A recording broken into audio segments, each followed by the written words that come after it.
Good morning. This is Sunday morning, about 8 o'clock in the morning for our Bible class. Just wanted to go ahead and get this out to everybody and hopefully encourage you as you're continuing to stay at home and trying to do what you can to build your faith, that you would continue to study the things that we're talking about in the book of James. James, as we've mentioned all along, is the Proverbs of the New Testament. It tells us how to live. And how important is that nowadays? And one of the key things that we look about as we think about the idea of James and the Bible itself is the idea of how to live our lives. And that takes wisdom. And right now, as we're looking at this country and seeing all that's going on, we have to sit back and wonder how much wisdom is or how much wisdom is really being reflected in many of the decisions that are being made right now. There are those that uh, do not believe this coronavirus is really that big of a threat. There are those that believe it is going to be the end of the world as we know it. And wisdom is somewhere in between. One of the things that we really need more of in the world today is wisdom. And it's something that James has had a lot to say about as we've gone through the book. In James chapter 1, he emphasizes the idea at the very beginning, and he's trying to stress this idea that if any of you lack wisdom, let him ask of God, who gives to all liberally and without reproach, and it will be given to him. And we've already talked about the idea of wisdom being the idea of how to apply God's word and how to apply God's message in an everyday situation in our lives. We've learned the idea that wisdom comes a lot of times by making mistakes. Wisdom comes from listening to those that are older. Wisdom comes from the very word of God itself. And so we need to make sure that we're trying to follow God's way and God's word in everything that we say and in everything we do. And it's interesting in James chapter 3, as we begin this study today, that he's talked about in the first part of this, in James chapter 3, verses 1 through 12, the importance of watching our tongue. We can tell if a person is wise by listening to what they have to say. We can tell if a person has gone through a lot of experiences in their lives by listening to what they have to say. If they share with you their struggles, if they share with you the things that they've learned, then we understand that these are people that have been there, done that, and hopefully, maybe, possibly, it will help me to do better and be better than what I am. As we continue to think about this idea of the tongue, he emphasizes the idea beginning in verse 13 and going through verse 18, how again our tongue reflects the wisdom that we have. And he really emphasizes the idea of how, of the difference between the heavenly wisdom that comes from God and the wisdom that comes from the world. Listen to what he says. Who is wise and understanding among you? Let him show by good conduct that his works are done by the meekness of wisdom. But if you have bitter envy and self-seeking in your hearts, and do not boast and lie against the truth, this wisdom does not descend from above, but is earthly, sensual, demonic. And for where even envy and self-seeking exist, confusion and every evil thing are there. But the wisdom that is from above is first pure, then peaceable, gentle, willing to yield, full of mercy and good fruits, without partiality and without hypocrisy. Now the fruit of righteousness is sown in peace by those who make peace. So here, James is going to tell us, how can I tell? What is going to be the way, beyond any shadow of a doubt, that I can tell the difference between false wisdom and good wisdom? And more importantly, how can I make sure that this heavenly wisdom, the wisdom that comes from God, is a part of my life?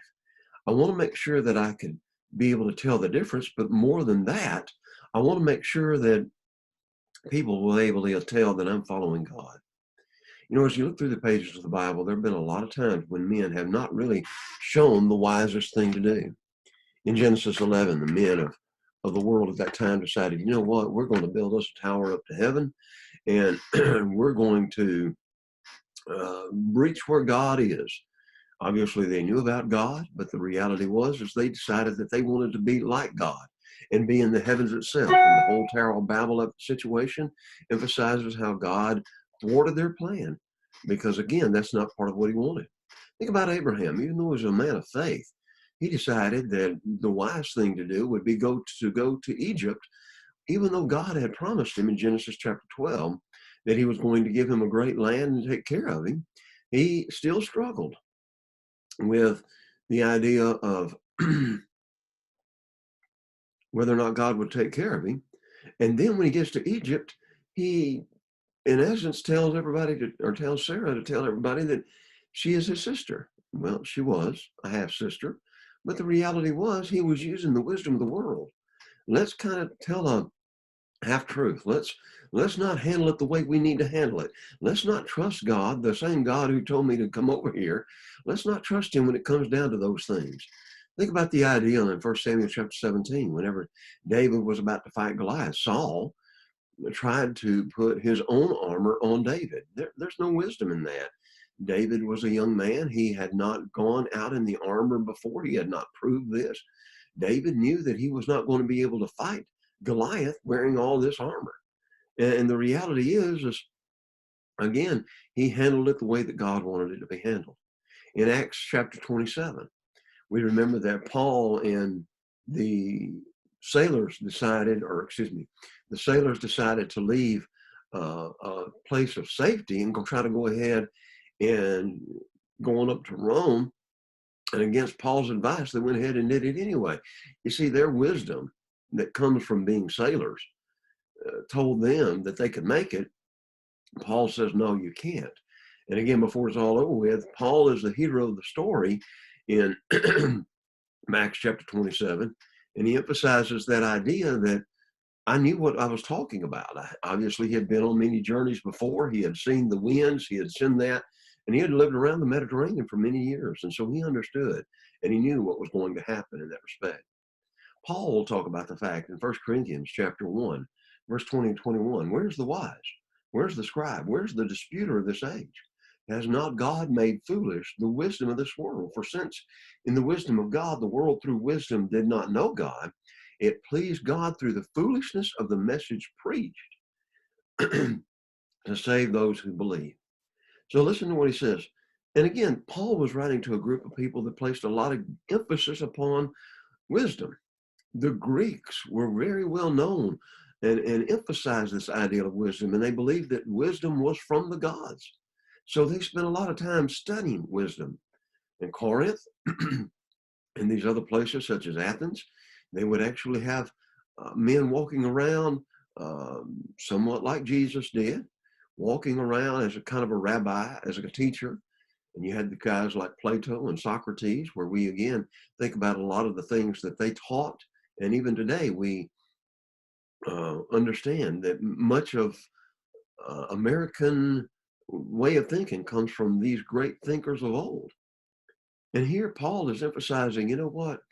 The wisdom of the world says that, we can save ourselves. The wisdom of the world says that we don't need God. The wisdom of the world says that I don't need anything along that line. I can make this on my own and in my own way.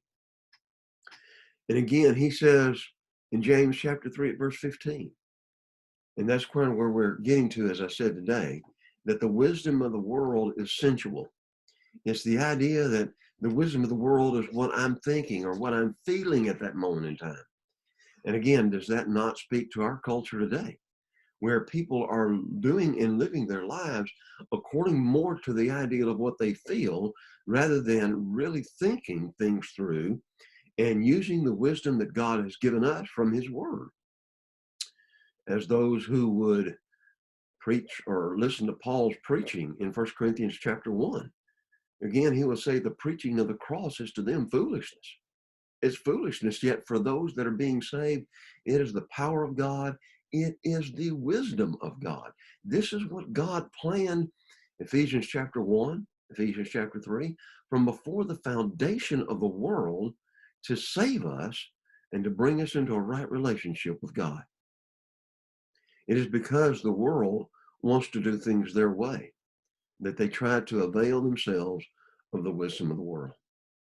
And again, more often than not, especially, and I guess it's been very evident throughout this crisis as we've done so far, that a lot of times the wisdom of the world is nowhere near matching.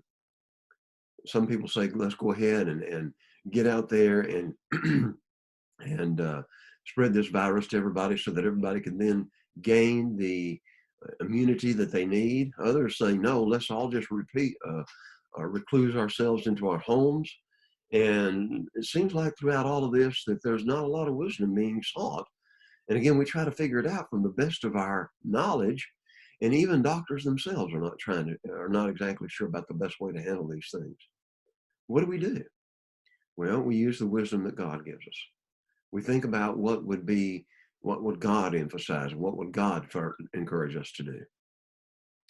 We have to understand, he will go on to emphasize in 1 Corinthians 2:14 that man's wisdom is foolishness to God and God's wisdom is foolishness to man. So are we followers of God? Then let's not listen to the wisdom of man. Let's go back to the word and let's understand what it says. Man may unlock the secrets of the universe, but a lot of times we don't know what to do with them once we've got them unlocked.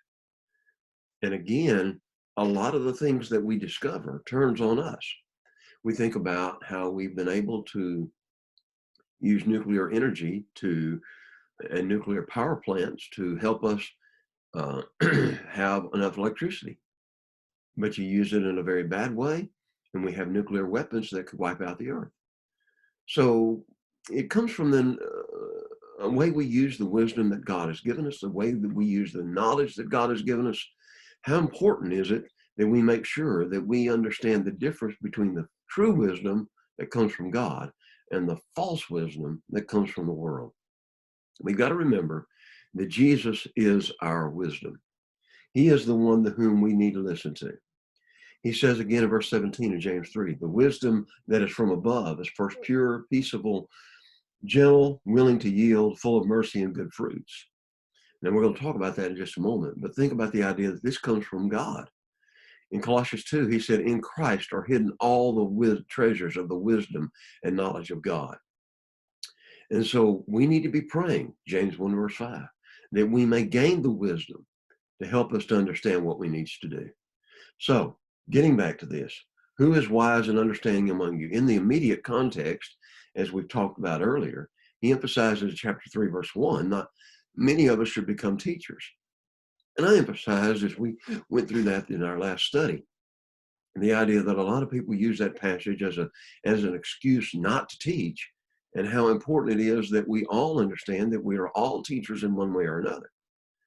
At the same time, if we use our teaching and if we become teachers just from the idea of trying to prove how great we are or how wonderful we are, then we're still not handling it the way we need to. And I think he's still emphasizing the idea in chapter 3, verse 13, that how we teach and the way we teach is a reflection upon whether or not we are using our wisdom or the wisdom of God. So he emphasizes this idea. Who is wise and understanding among you? Let him show by good conduct. So here again, as a teacher especially, and as a preacher, as I'm thinking about myself, I have to realize that I have to set the example in my life before I can expect anybody to listen to what I'm trying to say and how I'm trying to teach. And so it's vital that I show it by the good conduct, that his works are done in meekness and wisdom. And we've talked about the idea earlier in James chapter 2, how our faith is shown by our works. Faith without works is dead.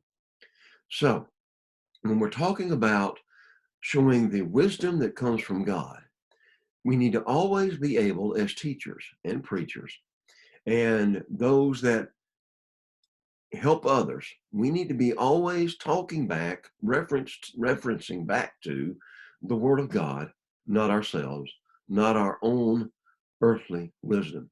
And so he emphasizes this. It starts off by our conduct. We've got to live it first and then preach it. Jesus was commended for the fact, and he emphasizes the idea, the former treatise in Acts chapter 1, have I made, O Theophilus, of all that Jesus began both to do and to teach. Luke was emphasizing what Jesus did, and then he also emphasized what Jesus taught. May we always do, then teach. All righty? So what are some things that I need to be looking at? What are some things that I can understand that I can know beyond a shadow of a doubt that will help me to know that I am either having good wisdom or the bad wisdom, the wisdom that comes from God or the wisdom that comes from man. Number one, he emphasizes if you have bitter envy.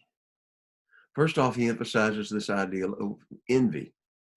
So when we think about the ideal of envy, we think about a lot of times the wisdom of the world is saying, get what you can get because before anybody else gets it, get what you can get because you owe it to yourself. And we become envious of others. We want more than anything else to get more and more stuff. And so the thing is sometimes we get this envy of material things and we want more and more and more material things. We want the better, the more, the newest, the best things on the market. But a lot of times we become envious of people and that breeds jealousy. And so sometimes we, in an effort to magnify ourselves, we put everybody else down. We act like we have all the answers. We act like that we know all the things that need to be known. And this bitter envy then creates a problem within our own hearts and begins to create a problem among other people we come into contact with. And so James is stressing to us here, we cannot have that. We cannot seek that ideal of envy, wanting what we want more than anything else. Paul is saying in 1 Corinthians chapter 1 verse 29, that none of us should glory in the presence of God. We have nothing to glory about. And he will go on in 1 Corinthians chapter 1 verse 31 saying, let him who glories, glory in the Lord. There are a lot of selfish, carnal people in the church. There are people that are wanting to make everybody think that they have all the answers rather than pointing to the one that has all the answers. And oh, maybe we understand it, and maybe we be honest, that we would look about ourselves and make sure that we don't have that bitter envy. Notice he calls it a bitter envy, an envy that comes from bitterness, an envy that causes us to be better against everything and everybody else that comes across the idea. And then he says, number one, so here's one of the ways we can know we have this false wisdom. If we have bitter envy, number two, self-seeking in our heart. We're striving to do what we want to do. The Greek word for strife or this self-seeking is the idea, is sometimes translated strife, sometimes it's translated contention, and it sometimes is called contentious. It suggests the idea in the Greek of somebody that's running for office, who's always putting themselves forward, who is going to appreciate those that support him, but fight and become fractious against everybody that's against him. And again, it's partisanship. And so it's interesting as we're in this year of the 2020 election, this is what you hear. This is all we've heard for the last year and a half, the idea of who's running for president, how President Trump is wrong, and how President Trump then turns around and says some things about these that he's running against. And it's created a spirit, not of unity in this country, but a spirit of antagonism and hatred and all these things that should not be the case. Does God want us to be united? Yes. Does God want us to be united in the church? Most assuredly. Again, the church needs to be the place where we show that we are striving to live by what God wants us to give. So we need to understand that I don't need to have a self-seeking promotion of myself to everybody that I come into contact with. That's the wisdom of the world. I'm not trying to put myself out there. I'm trying to put God out there. And you know what? I think all of us need to really be honest about this and examine, who are we really glorifying? Are we glorifying God or are we glorifying ourselves? He emphasizes next, he says, don't you have that in your heart? Don't you have that self-seeking in your heart? It starts in the heart. We've talked a lot about the idea that though as a man thinks in his heart, so is he. So we need to understand that I need to make sure that I'm not doing this. It's not residing in my heart, that I'm always trying to brag about myself, but about what God wants. And then he emphasizes the idea, do not boast. So if there's bitter envy, first of all, and again, think about the context of this passage. If there's a teacher that's a better teacher than I am, or a better servant of Christ than I am, then I might allow that envy to cause me to put myself out there and try to make myself to be somebody that everybody needs to listen to. And then I'm going to start boasting. The word boast here suggests the idea of to boast oneself to the injury of a person or a thing. Pride loves to boast. And we've talked about the idea in 1 John chapter 2. He says that the lust of the flesh, the lust of the eyes, and the pride of life is not of the Father, but is of the world. So pride loves to boast. Paul did talk about in the book of 2 Corinthians chapter 10, some of the things that he went through. And as you see him doing that, he does it in such a way to where he gives God the glory, not himself. We can and should boast about how God has worked in our lives and how God's word is true. And we should emphasize how God has saved us from our sins through the blood of his son, Jesus Christ. We should think about those things and meditate on these things and give glory to God in every way that we can. So God's wisdom, the wisdom from above, will always encourage us to give the glory to God, not to ourselves. So think about the way you talk. Think about the way you are. And again, sometimes I'm self-reflective. I try to do this a lot. But I want to challenge you and encourage you to think about the idea that, sometimes whenever we are boasting, we talk more about ourselves rather than the God who has given us the abilities and the blessings and the talents to help us to be what we need to be. And he says, do not boast and lie against the truth. Boasting sometimes involves lies. Sometimes we get so carried away boasting about ourselves, we lie about what we can and can't do. A man's life, as one person said, is not read in a press release. God knows the hearts. So he says, 1 Corinthians 4, verse 5, therefore judge nothing against the time until the Lord comes, who will bring to light the hidden things of darkness. So we cannot lie. Worldly wisdom lies against the truth. Worldly wisdom tells us we don't need to obey the gospel. Worldly wisdom tells us we don't need to follow God. Worldly wisdom says we can solve our own problems. Worldly wisdom says and continues to say all these things that we've been talking about. And it goes on and he says, this wisdom does not descend from above. Now here's some more characteristics. It's earthly. It's terrestrial. It exists upon the earth. And as you look at this, some people has called this the unholy triad of the false wisdom. So it's earthly. It's the way people think. It always refers to that which is inferior to the way God thinks. Wisdom that is earthly shuts out God. Wisdom that is earthly limits its scope to the things on this earth. Wisdom that is earthly always causes us to look and see how everybody else is solving it and not the way God wants us to solve it. And that's walking by sight, not by faith. That's causing us to think like everybody else does. And again, what he says here, this wisdom that excludes consideration of God is nothing but earthly, but it also is earthbound, is restricted to the world. Let me try to figure out the way I could solve my problems. Whereas the Christian, who has his eyes always on heaven, who is always thinking about and meditating upon what God does, will, before he does anything else, not try to solve his own problems, but to go to God in prayer and ask God to help him to see what needs to be happening. So you see, it's earthly.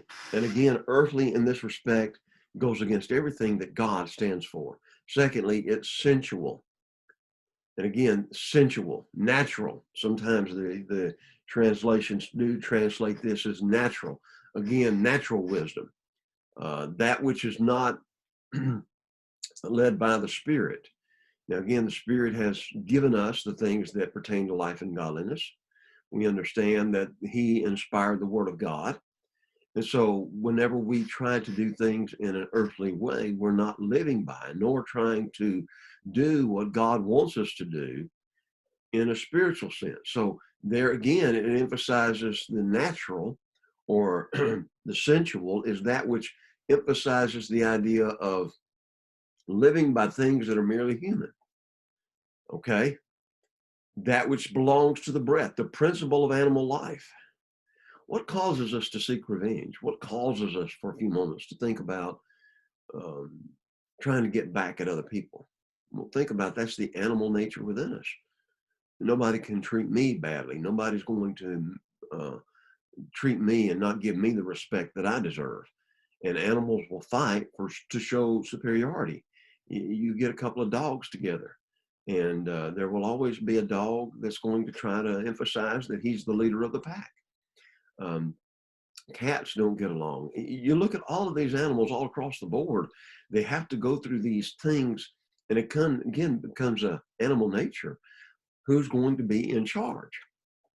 And if anybody or if any other animal tries to come in and tries to take charge, there will be a battle.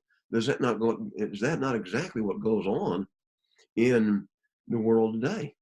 It is. And more often than not, it's a fight for the finish, and we don't care who gets hurt, and we don't care what gets lost in the process. That's why, again, I think many of us are already over the election, and it's not happened yet, and it's just going to get worse. And from the next little bit of time, I just challenge all of us to remember and think about the fact that as we're listening to everybody on the earth, they're doing again from this idea of what? Trying to tear down everybody else, to lift themselves up. They don't have the wisdom of God. They're doing things by the wisdom of men. And then the last term is the word demonic, which comes from the Greek word daimonios, which suggests it's demon inspired. We remember back in James 3, verse 6, the tongue is a fire, a wool of iniquity. It's set among fire among the members, that it defiles the whole body, and it's set on fire the course of nature, and it is set on fire by hell. Hell itself, he says, is the place where the tongue a lot of times gets its impetus. And so he emphasizes the idea in chapter 4, verse 7, Paul or James is going to say, listen, resist the devil and he will flee from you. So as he's tying all this together, remember, he didn't break this into chapters and verses. So as he's tying all this together, he emphasizes that the way we speak a lot of times emphasizes the wisdom, and whether we're following God's wisdom or whether we're following the world's wisdom. The way we speak, a lot of times, as we listen to people actually speak, and the language that they use, we could tell if they're inspired by God or if they're inspired by Satan himself.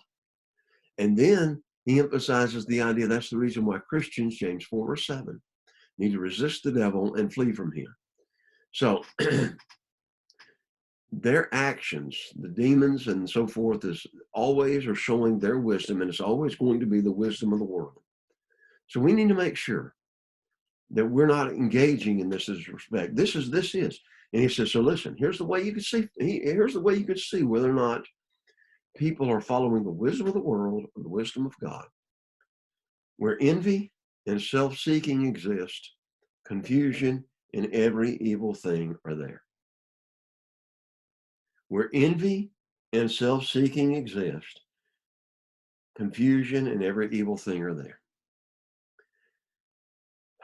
Why are there church problems? Because of envy, because of strife, because of people self-seeking. Why do we sometimes treat our brothers and sisters in very negative ways?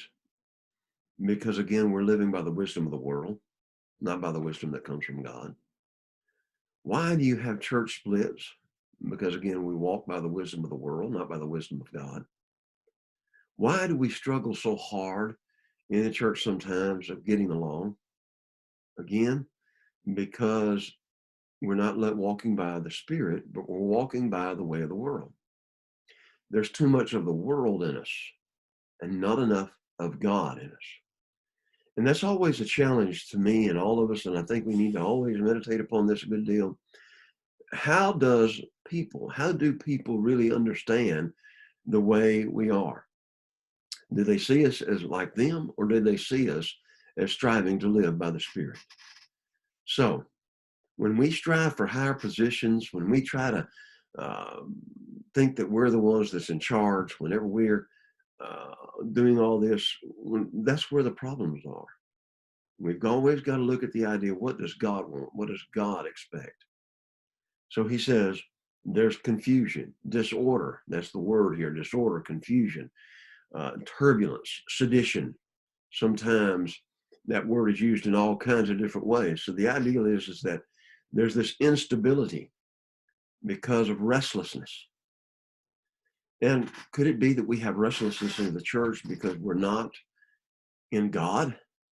And so we're trying to be like the world. The world is restless right now. The world is trying its best to figure out exactly what to do and how to handle things.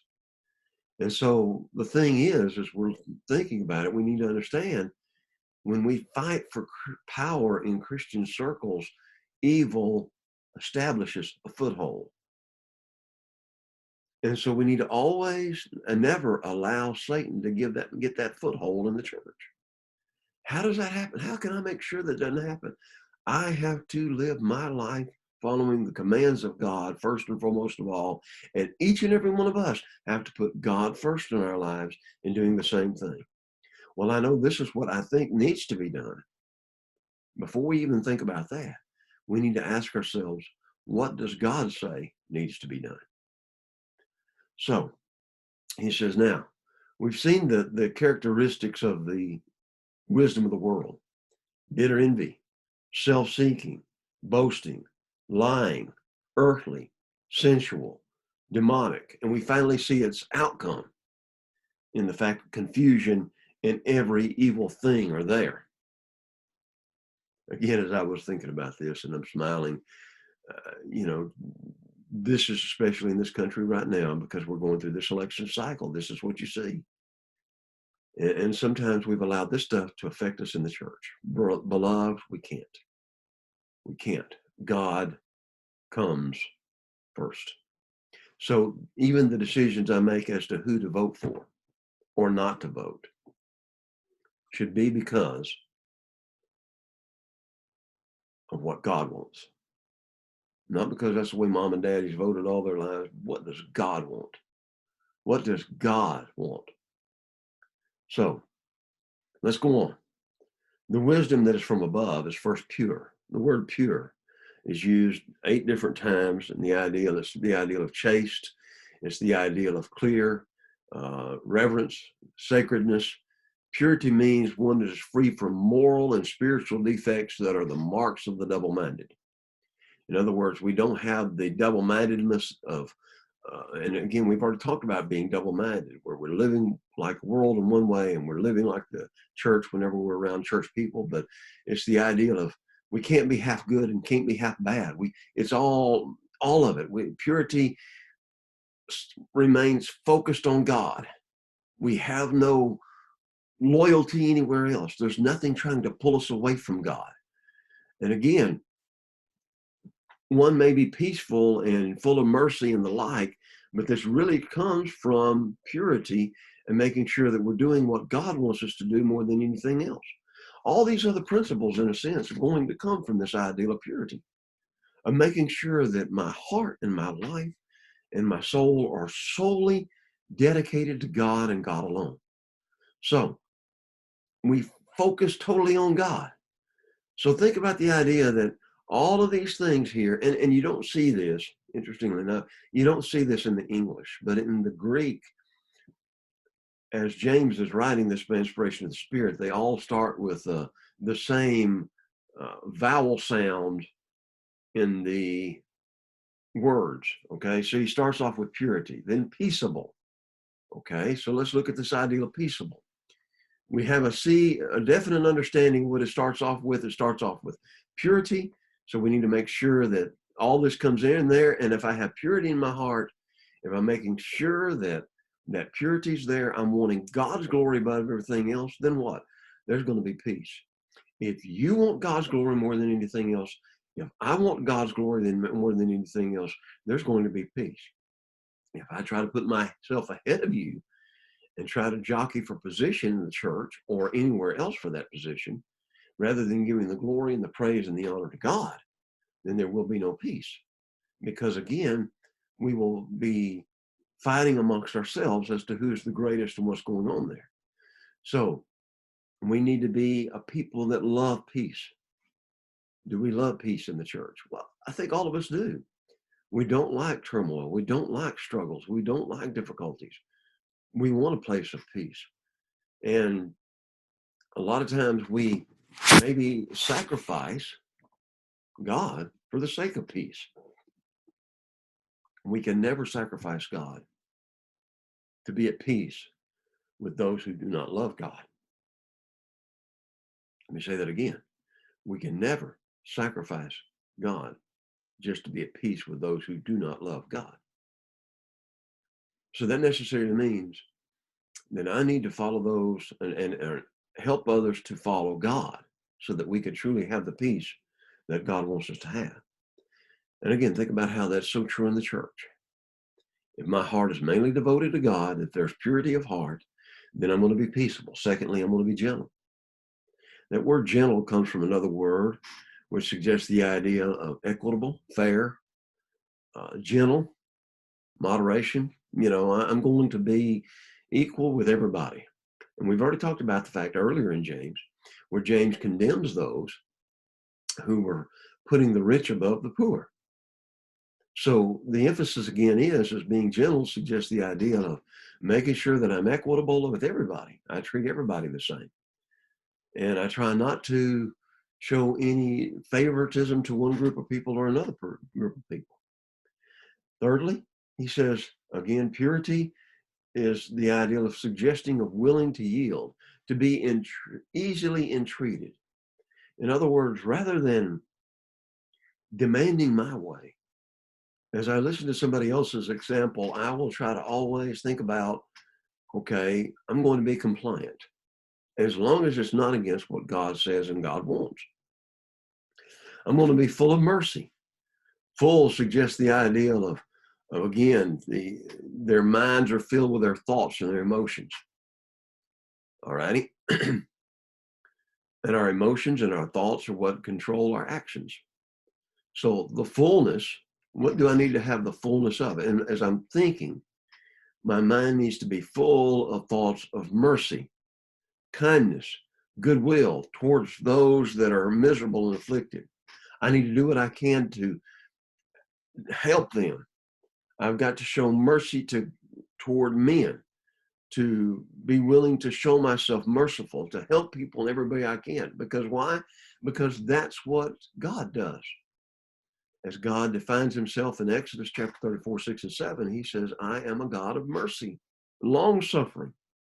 And so we need to be a God of mercy and long suffering because God has granted us forgiveness of sins. I need to be willing to forgive sins, Matthew chapter 18, whenever somebody asks me to forgive them. Because God has and is merciful to the world. Think about it. He's merciful to the wicked. He gives the things that are needed to the just as well as to the unjust. Then I need to be merciful to the just and the unjust. I need to be willing to forgive. I need to be willing to show that mercy each and every time that I'm called upon to do so. And again, think about the mercy of Christ and how he exemplified that mercy by dying upon the cross. And we will enjoy an eternal home with him forever in heaven, where there will be no more coronavirus or any of the other things that's plaguing our minds and our hearts right now. There's going to be a place of constant peace and joy. We can have a measure of that now by filling our minds full of mercy and peace and purity and all the other things that he emphasizes.